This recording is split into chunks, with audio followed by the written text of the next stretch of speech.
All right, let's dive into Shakespeare's The Merchant of Venice. Now this one, it's officially a comedy, but honestly, with that crazy courtroom scene and all the prejudice baked into it, it's what a lot of people call a problem play. So we're going to walk through the whole story piece by piece and try to make sense of it all. This is going to be super helpful if you're tackling this for your GCSEs. So here's our game plan. First, we're going to look at the two very different worlds the play is set in. Then we'll get into the two crazy deals that kick everything off. Yep, the pound-of-flesh bond and the marriage lottery. After that, we'll see how these two worlds just smash into each other, leading up to that legendary trial scene. And finally, we'll talk about the so-called happy ending, which you'll see is anything but simple. Okay, so the whole play is really built on this massive clash between two places. You've got Venice, all business, a bit dangerous, very cutthroat, and then you have Belmont, which is like something out of a fairy tale, all romance and magic. These two places could not be more different, and all the drama really comes from them being on a collision course. And this slide right here lays it all out. Venice, it's the world of commerce. It's all about the law, money, and yeah, a lot of prejudice. Belmont, on the other hand, is the world of romance. We're talking chance, love, and incredible wealth. It's this tug of war between the gritty real world and this dreamy fairy tale one that really lights the fuse for everything that's about to happen. So, how does this whole thing get started? Well, it all begins with two really dangerous games being played at the same time. Over in Venice, a guy is about to make a huge, risky bet to get the money to impress the girl of his dreams. And in Belmont, that very same girl is basically the prize in a bizarre lottery her dad set up. She has absolutely no say in who she marries. And that brings us to the famous or infamous pound of flesh bond. Here's the situation. Bassanio is broke, but he desperately needs 3,000 ducats to go and court the super-rich Portia. His best friend, Antonio, would normally help, but all his money is literally at sea, tied up in his cargo ships. So they go to Shylock, a moneylender, who Antonio has publicly insulted, like a lot. And Shylock says, "Sure, I'll lend you the money." But here's the catch, and it's a chilling one. If Antonio can't pay it back on time, the penalty isn't more money. It's a pound of Antonio's own flesh. And Antonio, being way too confident, just agrees to it. And boom, the central life-or-death problem of the play is locked in. Okay, now let's jump over to Belmont for the other game, Portia's casket lottery. See, she's completely stuck. Her dad's will says she has to marry whoever passes his test. Suitors have to choose one of three boxes, or caskets. There's gold, which promises what many men desire. There's silver, which offers as much as he deserves. And then there's this dull, heavy lead one, which says you have to give and hazard all he hath. It's all a big test, right? Don't judge a book, or a casket, by its cover. A huge theme in this play. Okay, and this is the point where our two separate stories stop being separate. The business in Venice and the romance in Belmont are about to slam right into each other, and it's going to set off a huge chain reaction of love, betrayal, and, yeah, revenge. Right as Bassanio is making his way to Belmont, something huge happens back in Venice. Shylock gets hit with a devastating personal blow. His own daughter, Jessica, runs off to marry a Christian, and not just any Christian, one of Bassanio and Antonio's friends. And to make it worse, she takes a ton of his money and jewels with her. For Shylock, this isn't just about the money, it's the ultimate betrayal, and it turns all his bitterness into a white-hot need for revenge. And this betrayal, piled on top of years of being spat on and humiliated, leads to one of the most powerful speeches in all of Shakespeare. Shylock just erupts. He asks, "Hath not a Jew eyes? Hath not a Jew hands?" He's screaming that he's human, just like them. And because they've taught him nothing but cruelty, he's going to use what he's learned. He's going to get his revenge. It's this incredible moment where he's demanding you see his humanity, but at the same time he's promising to do something awful. So, right when Shylock is dead set on revenge, Antonio's luck completely tanks. At first, it's just whispers, rumors that his ships are in trouble.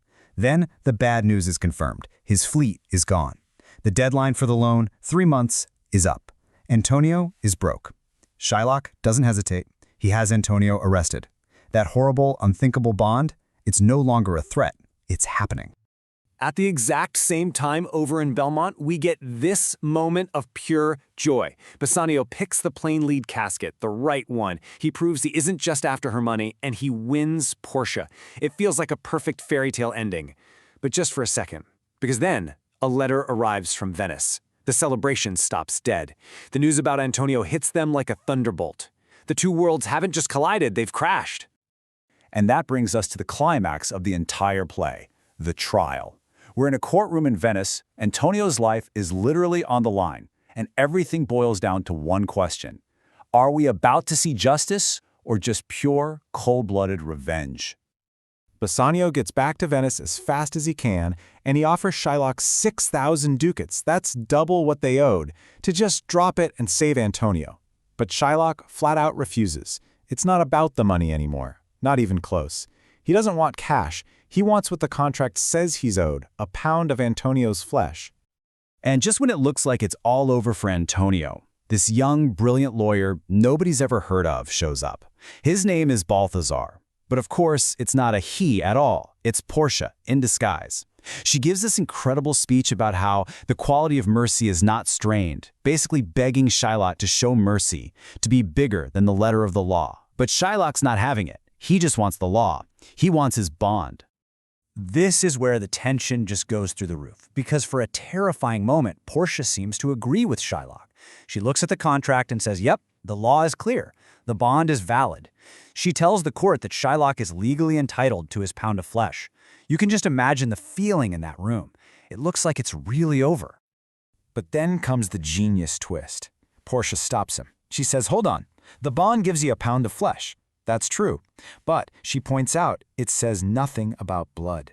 So sure, he can cut out the flesh, but if he spills one single drop of blood while doing it, the laws of Venice say he'll be executed for attacking a citizen. He is absolutely perfectly trapped by the very law he was so obsessed with. And she's not even done. She hits him with another law, a Venetian law that says if any non-citizen, an alien, tries to take the life of a citizen, they lose everything they own and their own life is in the hands of the Duke. Suddenly, Shylock isn't the one demanding justice anymore. He's the one on trial. The hunter has officially become the hunted. So what happens to Shylock? Well, the Duke spares his life, but the punishment is just brutal. He loses all his money. Half goes to the government, the other half to Antonio. But then Antonio adds his own conditions. He says Shylock has to convert to Christianity, and he has to change his will to make Jessica and her new husband his heirs. In a matter of minutes, his money, his religion, his entire identity, it's all taken from him. He just stumbles out of the court a completely broken man.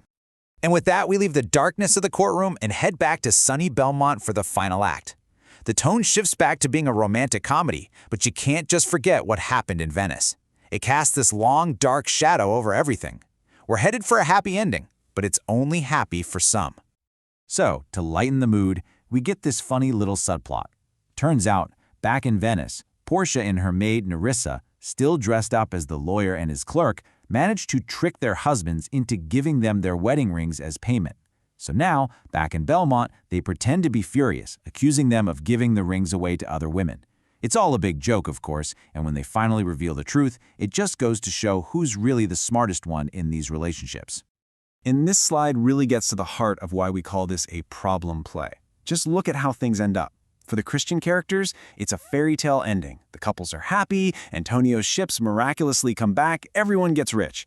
But for Shylock, total and complete destruction. He loses his money, he's forced to change his religion, and he's left with nothing. The entire happy ending for one group is built on the absolute ruin of another. So we're left with a really tough question, aren't we? The love stories all get tied up with a neat little bow, but the big, thorny issues are left wide open. Did we actually see justice in that courtroom? Or was it just revenge that everyone was okay with? In a world that's so full of prejudice, what does justice even look like? And that's the question Shakespeare leaves hanging in the air for us to argue about.